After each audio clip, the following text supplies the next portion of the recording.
तो गाइस, जैसा कि आप देख रहे हैं कि हमारा मॉडल बनके तैयार हो चुका है। इससे पहले मॉडल बनने से पहले जो भी इंस्ट्रूमेंट हमने रखे हुए थे वो सारे लगभग इसके अंदर फिट कर दिए गए हैं। और इसमें जो योगदान है आप सभी का है, इसके लिए एक बार से फिर से तालियां। ये जो मॉडल है आईटीआई के बच्चों के लिए बहुत ही फायदेमंद होने वाला है। इसमें आईटीआई में रहते हुए वो स्प्लिट एसी का कैसे इंस्टॉल किया जाता है और क्या क्या फॉल्ट उसके अंदर आते हैं वो सारा सीख सकता है। एक प्रकार का ट्यूटोरियल मॉडल है। तो इसमें सारी चीज हमने डिस्प्ले की हुई है। स्प्लिट एसी के अंदर क्या क्या पैरामीटर्स हमको चेक करने होते हैं, जब एक टेक्नीशियन फील्ड में काम करता है तो क्या क्या पैरामीटर्स को देखने होते हैं, वो सभी चीज हम उसको यहां बता सकते हैं।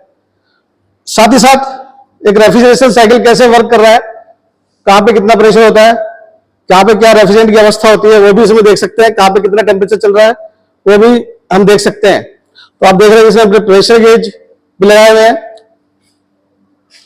सबसे पहले एक एनर्जी मीटर हमने इसमें लगाया हुआ है। एनर्जी मीटर के द्वारा हम कितनी पावर कंज्यूम कर रहा है यूनिट वो देख सकते हैं। दूसरा पावर ऑन का एक इंडिकेटर है। इससे जैसे हम ऑन करेंगे तो पावर ऑन हो जाएगी, आपको पता चल जाएगा कि भाई यूनिट में लाइट आ चुकी है। दूसरा एम्पियर मीटर, वोल्ट मीटर हमने लगाया हुआ है, कितनी वोल्टेज मिल रही है यूनिट को और कितना एम्पियर वो कंज्यूम ले रहा है, कितना करंट ले रहा है। क्योंकि एक इन्वर्टर एसी है तो इसका करंट कितना चल रहा है, स्टार्टिंग में, बीच में कितना टेम्परेचर आने पर कितना करंट हो रहा है, ठीक है, वो सब हम डिस्प्ले में देख सकते हैं। दूसरा इंडोर यूनिट, जैसे हम ऑन करेंगे रिमोट से इसको इंडोर यूनिट की लाइट जल जाएगी।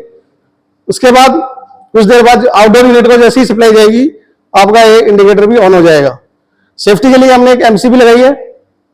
एमसीबी यदि कोई इसके अंदर शॉर्ट सर्किट वगैरह होता है तो एमसीबी तुरंत सर्किट को बंद कर देगी। जो डिस्प्ले पीसीबी और इंडोर की जो पीसीबी है हमने यहाँ पे डिस्प्ले की है, जो भी प्रोग्रामिंग हो रही है वो सारा हमें डिस्प्ले में पता चलेगा। और जो पीसीबी, इंडोर की जो पीसीबी है वो बाहर रहने की वजह से हमें पता चल जाए कौन सा वायर कहां लगा हुआ है, ठीक है ना। ऐसे ही आउटडोर की पीसीबी लगाई हमने, बाहर लगाई है, उसको भी पता नहीं रहता टेक्नीशियन को कि कहां पे लगी हुई है, ठीक है। तो हमने इसको बाहर लगा दिया, कौन कौन से वायर कहां पे कनेक्ट है वो सब पता चल जाए, कौन कौन से इंस्ट्रूमेंट पीसीबी के अंदर लगे हुए हैं वो भी पता चल जाएगा। एक रेफ्रिजरेशन साइकिल इंडोर यूनिट हमने यहाँ पे लगाया है और आउटडोर यूनिट, इन दोनों को पाइप के द्वारा आपस में कनेक्ट किया है और हर पाइप पे अलग अलग कलर कोड किया है, जिससे पता चल जाएगी कि कौन सा कलर में रेफ्रिजरेंट की क्या अवस्था है। जैसे कि आप देख रहे हैं कि रेड कलर है, इसमें हाई प्रेशर रेफ्रिजरेंट है, डिस्चार्ज लाइन से कनेक्ट है। ये जो प्रेशर गेज है हाई प्रेशर रेफ्रिजरेंट दिखाएगा। उसके बाद ब्लू लाइन है, ये लिक्विड लाइन का प्रेशर दिखाएगा। डिस्चार्ज प्रेशर आफ्टर कंप्रेसर कितना प्रेशर चल रहा है और आफ्टर कंडेंसर कितना प्रेशर चल रहा है, लिक्विड लाइन से हमने इसको कनेक्ट किया है। उसके बाद येलो लाइन जो बताएगा आफ्टर एक्सपेंशन क्या प्रेशर चल रहा है, क्या अवस्था है रेफ्रिजरेंट की, तो हमें साइड ग्लास से पता चल जाएगा। आफ्टर एक्सपेंशन कैपिलरी के बाद जो रेफ्रिजरेंट की अवस्था है वो क्या होगी वो साइड ग्लास में हमें पता चलेगी। और प्रेशर कितना चल रहा है एक्सपेंशन के बाद वही पता चलेगा। उसके बाद सक्शन लाइन में क्या अवस्था है रेफ्रिजरेंट की, कितना प्रेशर चल रहा है सक्शन लाइन का वो, और रेफ्रिजरेंट सक्शन लाइन में किस अवस्था में जा रहा है वो भी पता चलेगा। यहाँ पे हमने एक स्पेशल साइड ग्लास लगाया है। अगर इसमें वेपर जाएगा तो ये येलो शो हो जाएगा, अगर इसके अंदर लिक्विड होगा तो सॉरी यदि इसमें वेपर जाएगा तो ग्रीन शो होगा, अगर लिक्विड जाएगा तो येलो हो जाएगा, ठीक है। और इधर नीचे हमने एक लिक्विड लाइन के बाद साइड ग्लास दिया है ताकि यहीं पे हमें रेफ्रिजरेंट की अवस्था का पता चल जाएगा। और एक एक्सपेंशन डिवाइस से पहले एक डिवाइडर लगाया ताकि मशीन हमारी लंबे समय तक वर्क करती रहे।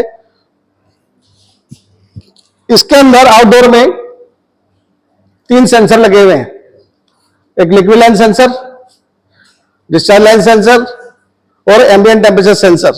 डिस्चार्ज लाइन का टेम्परेचर कितना चल रहा है वो टेम्परेचर सेंस करेगा, पीसीबी को बताएगा। लिक्विड लाइन का टेम्परेचर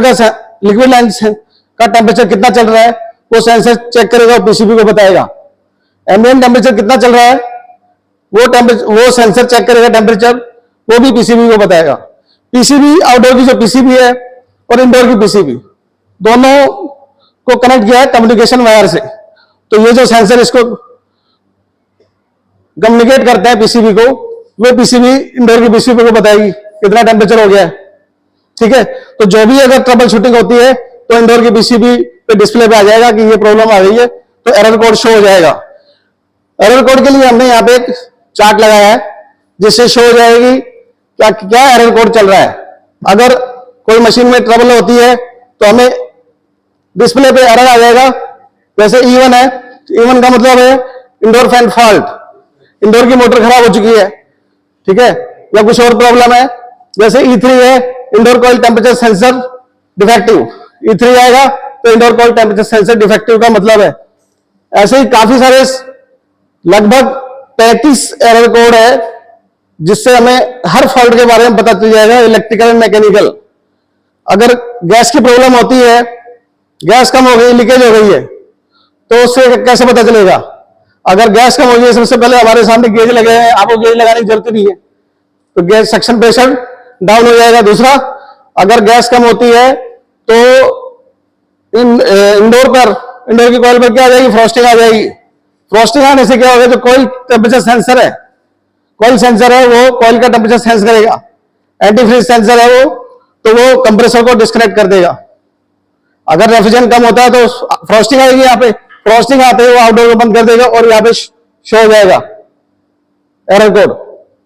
ठीक है, ऐसे ही एक रिटर्न एयर सेंसर लगा हुआ है, यहां पर कितना टेम्परेचर चल रहा है, रूम एयर जो रिटर्न आ रही है उसका टेम्परेचर कितना चल रहा है, तो वो भी हमें शो करेगा। अगर उसमें कोई खराबी आती है तो भी यहाँ पे एरर कोड शो होगा।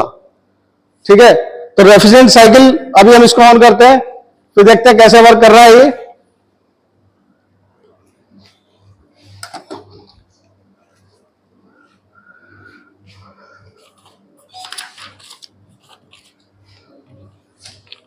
अभी ऑन कर दिया, इसमें पावर आ गई है, तो रिमोट से एमसीबी उठाऊंगा, पावर ऑन का इंडिकेशन आ गया, उठाते ही इंडोर को सप्लाई जाएगी। अभी डिस्प्ले में लाइट आई है, मेन पीसीबी में सप्लाई नहीं की है, तो इंडोर में लगभग तैयार है चलने के लिए। अब मैं इसको रिमोट से ऑन करूंगा, 24 टेम्परेचर सेट टेम्परेचर इस पर शो होगा बाय डिफॉल्ट कंपनी के द्वारा। पहले 18 होता था, जितना भी बंद करते थे उतना हो जाता था, लेकिन अब एनर्जी सेविंग के लिए 24 आ रहा है। अब देख रहे हैं कि इंडोर का फ्लैप खुल चुका है और हवा आनी स्टार्ट हो गई है। अभी थोड़ी देर में आउटडोर का इंडिकेशन जलेगा, जल गया है, ये भी स्टार्ट हो चुका है, आउटडोर भी ऑन हो चुका है। अभी आप करंट पे देखिए, करंट पे 0.09 एम्पियर। स्टार्टिंग में क्या है कि कंपनी ये जो पीसीबी है वो चेक करती है आउटडोर कंप्रेसर को, उसके बाद फिर करंट कम हो जाता है, फिर अब स्टार्ट हो रहा है कंप्रेसर, 0.1 एम्पियर आ गया, 1.3, 1.8, 2.1 एम्पियर। इधर देखिए गेज के अंदर आपका जो डिस्चार्ज प्रेशर है वो इंक्रीज हो गया है, लिक्विड लाइन प्रेशर भी बढ़ गया है, सक्शन लाइन घटना शुरू हो गया है। एक्सपेंशन लाइन और सक्शन प्रेशर में डिफरेंस है।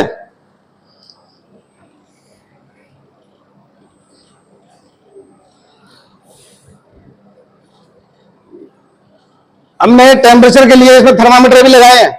ये थर्मामीटर कॉइल टेम्परेचर बताएगा, कॉइल का टेम्परेचर कितना चल रहा है।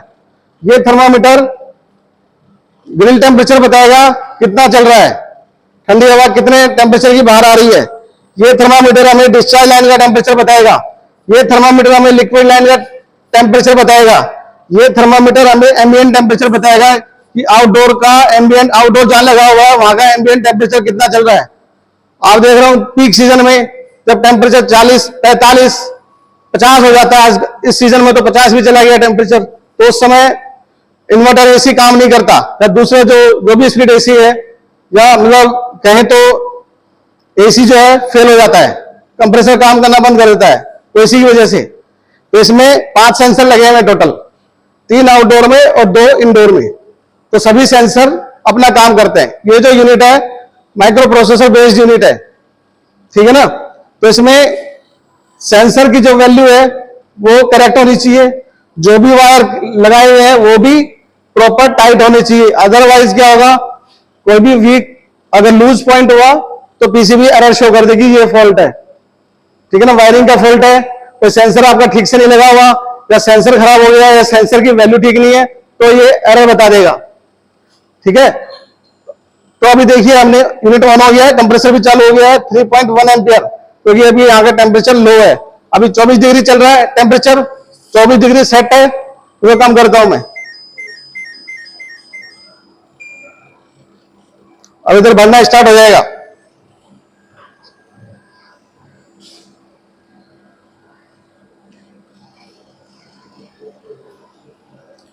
अभी इधर देखिए, ये रेफ्रिजरेशन साइड समझ लेते हैं, ये डिस्चार्ज लाइन से प्रेशर गेज को जोड़ा हुआ है, कंडेंसर में जा रही है, कंडेंसर से outlet liquid line side glass में रेफ्रिजरेंट फ्लो हो रहा है, ये देखिए।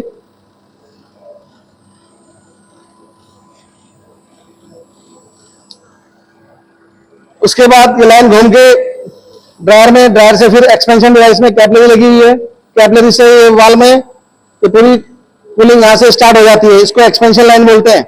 ये एक्सपेंशन लाइन सीधी यहाँ पे भी हमने साइड ग्लास लगाया हुआ है, यहाँ पे भी देखिए रेफ्रिजरेंट जो है लिक्विड में और वेपर में मिक्सचर में जा रहा है और सीधा इंडोर में, वहां से कूलिंग करके रेफ्रिजरेंट वापस सक्शन लाइन से आउटडोर में जा रहा है। यहां पे देखिए पूरी तरह वेपर जा रहे हैं, इसलिए इसका ग्रीन कलर आ रहा है, यदि इसमें लिक्विड आएगा तो ये येलो हो जाएगा। उसके बाद ये लाइन ठंडी हो चुकी है, सेक्शन भी, ये वापस कंप्रेसर में, ये रोटरी कंप्रेसर है, रोटरी इन्वर्टर कंप्रेसर।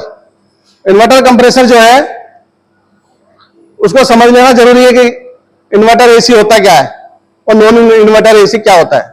मॉडल को समझने के लिए ये समझना बहुत जरूरी है कि नॉन इन्वर्टर और इन्वर्टर दोनों में क्या डिफरेंस है। नॉन इन्वर्टर जो है वो फिक्स स्पीड पे काम करता है, चाहे आपका टेम्परेचर रूम टेम्परेचर कितना ही हो, एक बार स्टार्ट कर दिया 8 एम्पियर पे चलेगा और उतना ही रहेगा जब तक कि टेम्परेचर रीच हो जाएगा, पहुंच जाएगा टेम्परेचर सेटिंग पॉइंट पर, तो उतना ही रहेगा। ठीक है, और उसके बाद क्या होगा, सेंसर जो है पीसीबी को कमांड देगा, कंप्रेसर बंद हो जाएगा, फिर दोबारा स्टार्ट होगा, तो इसमें ऑन ऑफ कंप्रेसर का होता रहता है, और जब कंप्रेसर ऑन होता है तो हाई एम्पियर रहता है। ठीक है ना, तो उससे करंट कंजप्शन बढ़ जाता है। इन्वर्टर एसी में क्या है, वेरिएबल स्पीड पे कंप्रेसर मोटर कार्य करती है, सभी मोटरें वेरिएबल स्पीड पे काम करती है। ठीक है, तो जैसे ही आपने ऑन किया एसी को, आपका रूम टेम्परेचर 40 डिग्री सेल्सियस था, तो उस समय कूलिंग की सबसे ज्यादा जरूरत है, तो आपका जो कंप्रेसर है वो 110, जो कैपेसिटी का 110 मतलब 10% ज्यादा कैपेसिटी पे काम करेगा, मतलब 110 एफिशिएंसी पे काम करेगा, 110% पे वो काम करेगा। 100% एफिशिएंसी होती है, हर कोई आदमी की 100% एफिशिएंसी होती है, उससे कमी पे ही काम करता है वो, लेकिन ये 110% पे काम करेगा। स्टार्टिंग में करंट कंजम्पशन बढ़ जाएगा इसका, लेकिन जैसे टेम्परेचर धीरे धीरे कम होना स्टार्ट होगा रूम टेम्परेचर, तो करंट कंजम्पशन भी कम होना स्टार्ट हो जाएगा। जो आपका जो सेंसर है वो रूम में रिटर्न एयर सेंसर, वो चेक करेगा कितना टेम्परेचर आ गया है, तो पीसीबी कमांड देगा, पीसीबी आउटडोर की पीसीबी कमांड देगी, आउटडोर का पीसीबी कंप्रेसर को कमांड देगी, कंप्रेसर अपने आप पीसीबी के द्वारा, जो इन्वर्टर पीसीबी है उसकी कंप्रेसर की स्पीड या उसकी कैपेसिटी अपने आप डाउन हो जाएगी, फिर टेम्परेचर बढ़ता है तो फिर इंक्रीज हो जाएगी कंप्रेसर की कैपेसिटी। ठीक है ना, तो इस प्रकार वेरिएबल स्पीड के द्वारा कंप्रेसर की कैपेसिटी को कम ज्यादा इसमें किया जा सकता है। तो एक प्रकार का बहुत ही ये जो मॉडल है यूजफुल होने वाला है आईटीआई के बच्चों के लिए। ठीक है, और जो भी ट्रेनिज बाहर निकल के जाते हैं उनको सीखने में कम से कम 2-3 महीने लग जाते हैं स्पिरिट एसी को पूरी तरह सीखने में, तो यहां पे वो आईटीआई के अंदर ही रह के सीख सकता है। ठीक है ना, तो अब हम आपको फॉल्ट रियलाइज करके दिखाएंगे कि क्या फॉल्ट आ सकता है इसके अंदर और मशीन काम करेगी या नहीं करेगी। फॉल्ट क्रिएट करके दिखाएंगे।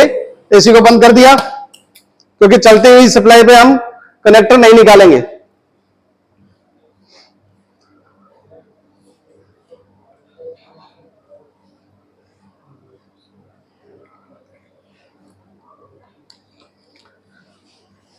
ये मैंने इंडोर फैन का वायर निकाल दिया है। इट मीन्स इंडोर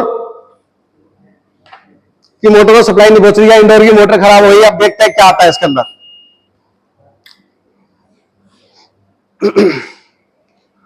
ऑन हो गया।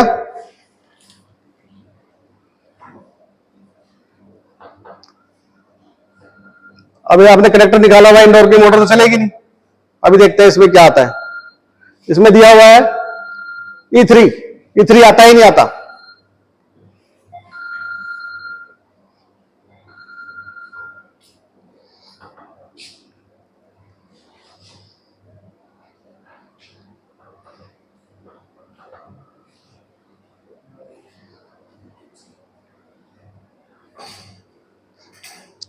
अभी पीसीबी चेक कर रही है।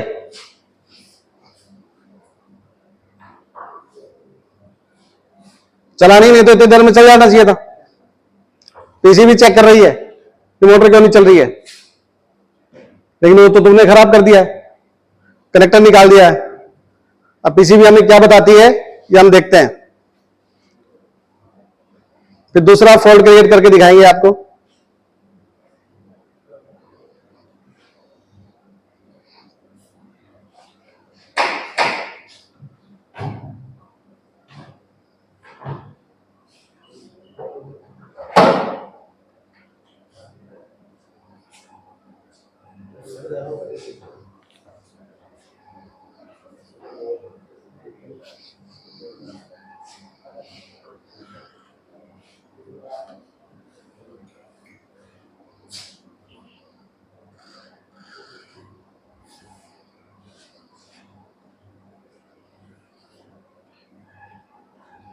तब तक वर्कशॉप को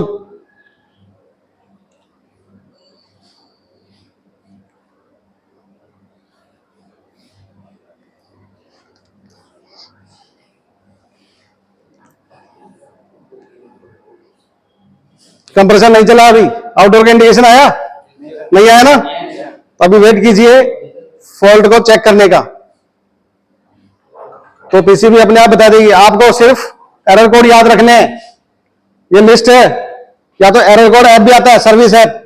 किसी कंपनी में आप काम करो तो सर्विस ऐप आता है, उसको इंस्टॉल कर लीजिए, और कोई भी आप फॉल्ट उसके अंदर आ रहा है तो आप देख सकते हैं उसमें क्या खराबी है, कौन सी मोटर खराब है, कौन सी इंडोर की खराब है, आउटडोर की खराब है, सेंसर खराब है, सब पता चल जाएगा फॉल्ट से, एरर कोड से। जैसे E1 है इंडोर मोटर फॉल्ट, E3 है indoor coil temperature sensor faulty, E6 है indoor and outdoor machine communication fault. E6 आ रहा है इंडोर और आउटडोर में कम्युनिकेशन का एरर आ रहा है। F2 आ रहा है compressor out of step fault, compressor का फॉल्ट है। F4 compressor shell roof fault. F9 out of DC fan fault. तो लगभग इतने सारे इसमें एरर हैं, वो सब डिस्प्ले पे शो होंगे और आपको पता चल जाएगा इसके अंदर क्या फॉल्ट है। जैसे कि आप देख चुके हैं इसमें E1 आ गया। अब आप एरर कोड लिस्ट उठाएंगे और आपको पता चल जाए कौन सी मोटर में फॉल्ट है, कहां पे फॉल्ट है। ठीक है, कर सकते हैं ऐसा। मशीन वर्क नहीं करेगी आपकी, तो अभी इसको हम फॉल्ट को रिमूव करेंगे, यूनिट को बंद कर देते हैं, कनेक्टर वापस लगाएंगे।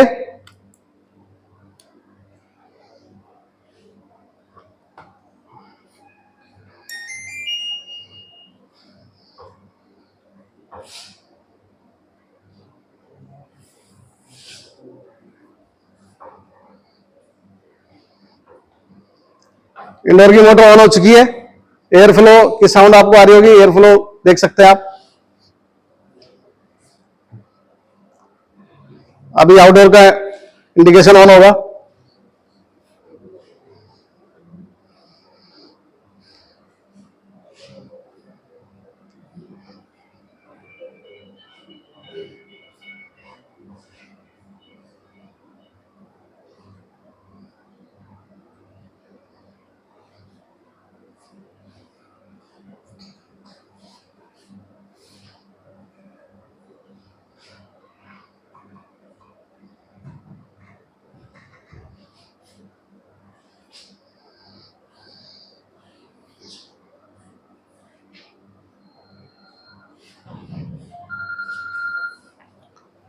तब तक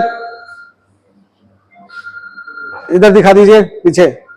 इसमें हमने वायरिंग भी दी है, बच्चा वायरिंग भी सीख सकता है किस प्रकार इसका इलेक्ट्रिक सर्किट है। रेफ्रिजरेशन सर्किट डायग्राम भी दिया गया है इसके अंदर कि कहां पे कौन सा कंपोनेंट लगा हुआ है।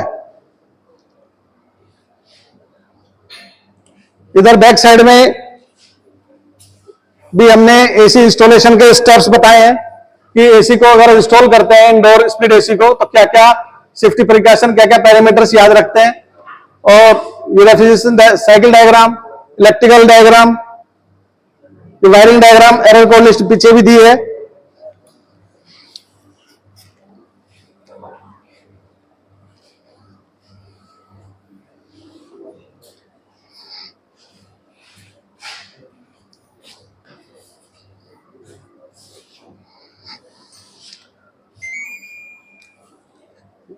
अभी कंप्रेसर ऑन नहीं हुआ है क्योंकि ये माइक्रो प्रोसेसर यूनिट है। जब इसको लगेगा कि सारी चीज ओके है तभी ऑन होगा।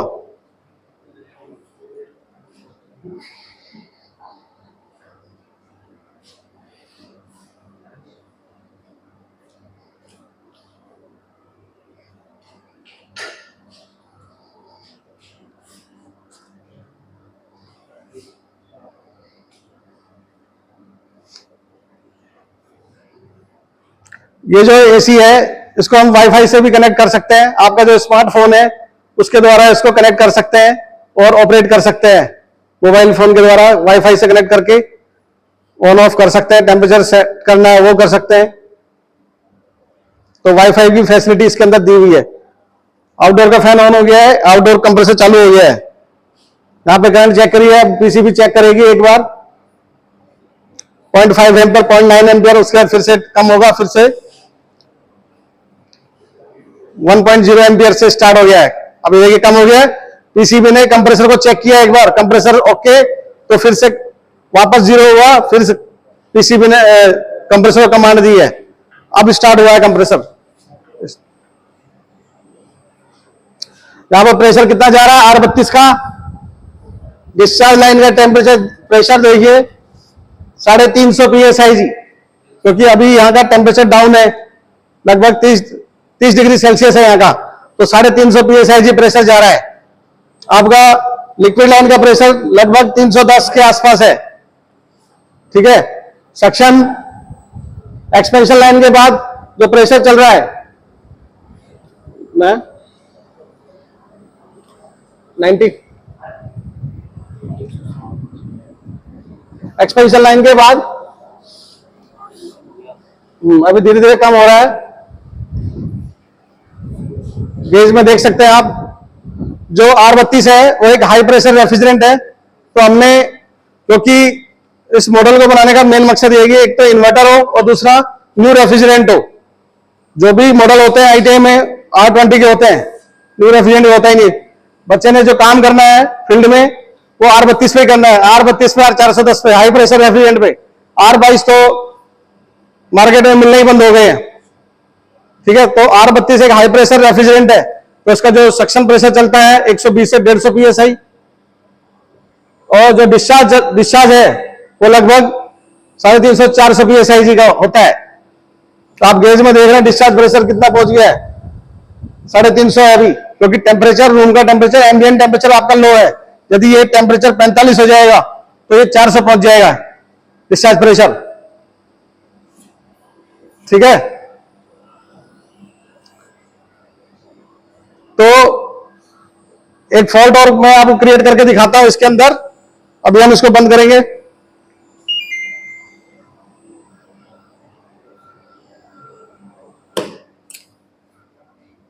अभी कोई सेंसर हम रिमूव करते हैं, सेंसर का कनेक्टर हटाते हैं।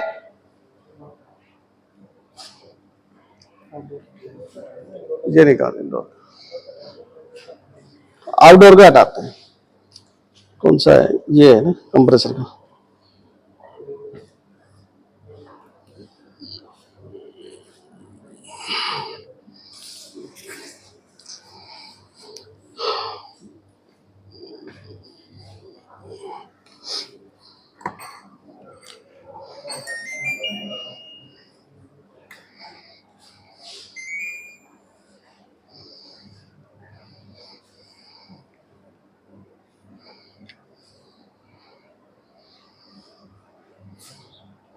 इंडोर चालू हो गया है।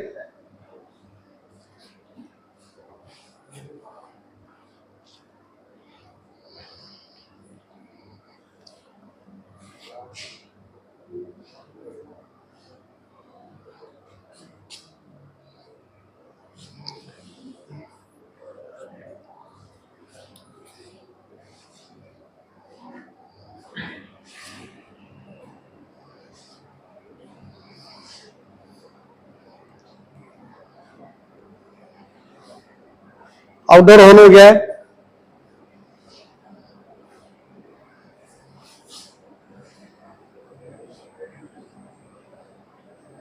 कंप्रेसर चालू, देखते हैं कितनी देर तक चलेगा।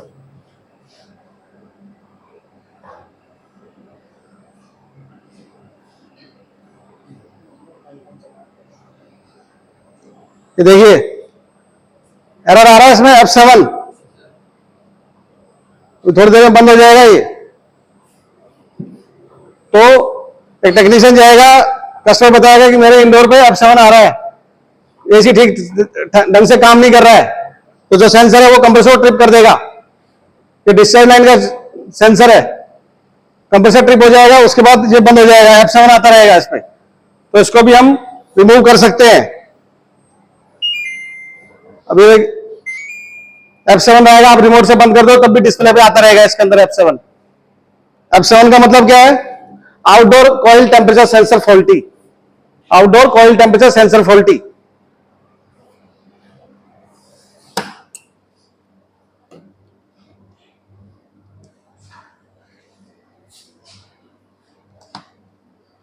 फिर से हमने कनेक्ट कर दिया इसको, अब फिर हम ऑन करेंगे।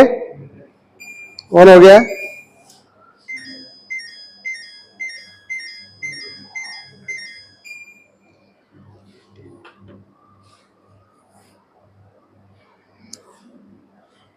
तो लगभग हमने इस मॉडल के द्वारा आईटीआई के बच्चों को बहुत कुछ सिखाने का प्रयास किया है।